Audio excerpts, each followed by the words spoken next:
Ici, hommes et femmes sont noirs. Quelques-uns sont plus clairs, tirant vers l'olivâtre. Ils ont les cheveux crépus. Sauf leur peau noire, ils ressemblent aux Portugais. Mon nom est Duarte Lopez. Depuis 2 semaines avec mon embarcation, je progresse lentement dans l'embouchure du fleuve. Je ne suis pas mécontent de m'approcher enfin du but après toutes ces semaines à bord. Qu'est-ce que je compte trouver? Aucune idée. La seule chose que je sais, c'est qu'à Lisbonne, ils m'ont tous traité de fou. Janvier 1579. Le Portugais Duarte Lopez s'approche de l'embouchure du fleuve Congo. Il a une 40aine d'années.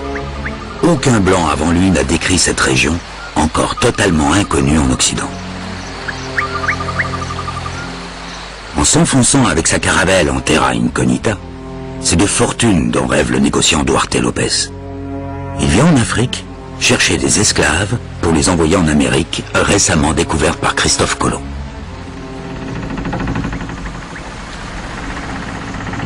Au pays, notre roi a tranché. Au Nouveau Monde, les plantations et l'or. Au Congo, la traite des esclaves. Vu les demandes pressantes de main-d'œuvre qui nous viennent du Brésil, je pense que je pourrai rapidement creuser mon trou. L'arrivée de Duarte Lopez en Afrique et ses espoirs de réussite coïncident avec un autre rêve. Celui du pape Sixte V, qui espère faire de l'embouchure du fleuve Congo le point de départ du nouvel empire chrétien à bâtir en Afrique noire. Depuis plusieurs siècles, l'islam menace. Il faut lancer une nouvelle épopée chrétienne. Il faut contourner le mur dressé par les musulmans. Il y a des mines d'âme à exploiter, écrit Lopez dans son journal.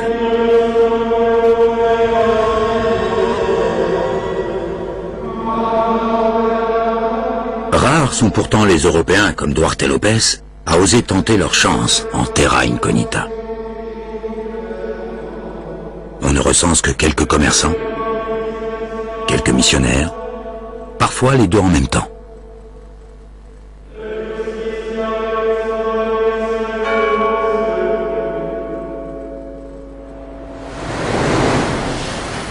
Du côté congolais, à la vue des premiers blancs, c'est le choc. On suppose avoir affaire à des Mindélé, c'est-à-dire des revenants.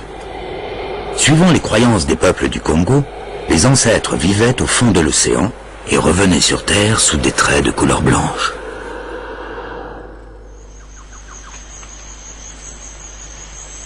Quand le Mindélé Duarte Lopez pose enfin le pied à terre, il découvre un régime dynastique assez hiérarchisé et centralisé.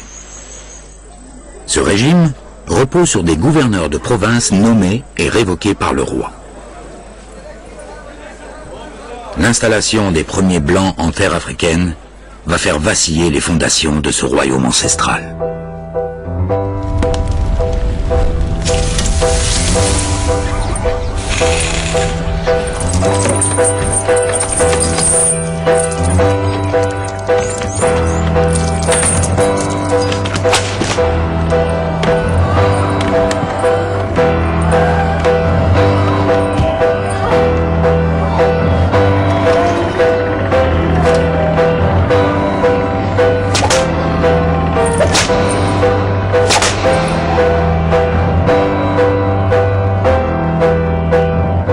Duarte Lopez, le Congo s'enfonce dans une des périodes les plus sombres de son histoire.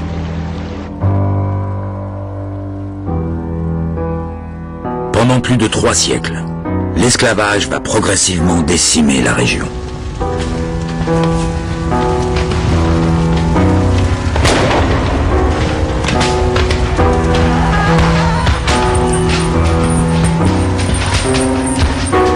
Entre le XVIe et le XIXe siècle, 4 millions d'esclaves sont envoyés au Brésil, 4 millions dans les Caraïbes anglaises, françaises, hollandaises et danoises, 2 millions dans les pays contrôlés par l'Espagne.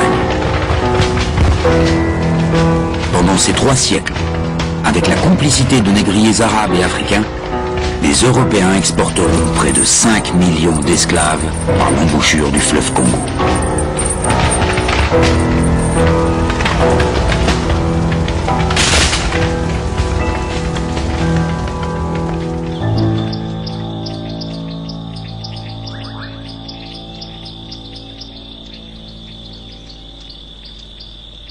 milieu du 19e siècle, une nouvelle génération de voyageurs européens débarque au Congo. Ces voyageurs d'un nouveau genre ne sont plus là pour s'installer, mais pour explorer.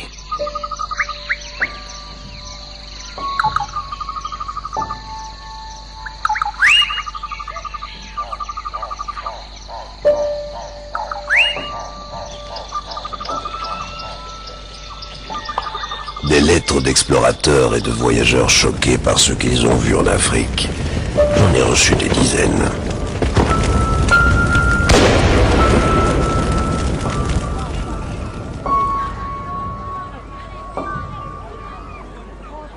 En tant qu'archevêque primat d'Afrique, je connaissais très bien le terrain. Les personnalités s'adressaient spontanément à moi. Ils savaient qu'ils pouvaient me faire confiance. J'ai plus de 20 ans de brousse derrière moi.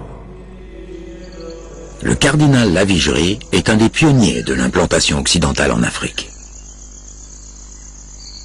Après de longues études à Bayonne, puis à Paris, et après quelques années d'enseignement à la Sorbonne, Lavigerie est élevé au rang d'évêque de Nancy. Il devient rapidement archevêque d'Alger à l'âge de 42 ans. C'est à Alger que Lavigerie fonde la Société des missionnaires d'Afrique, les Pères Blancs.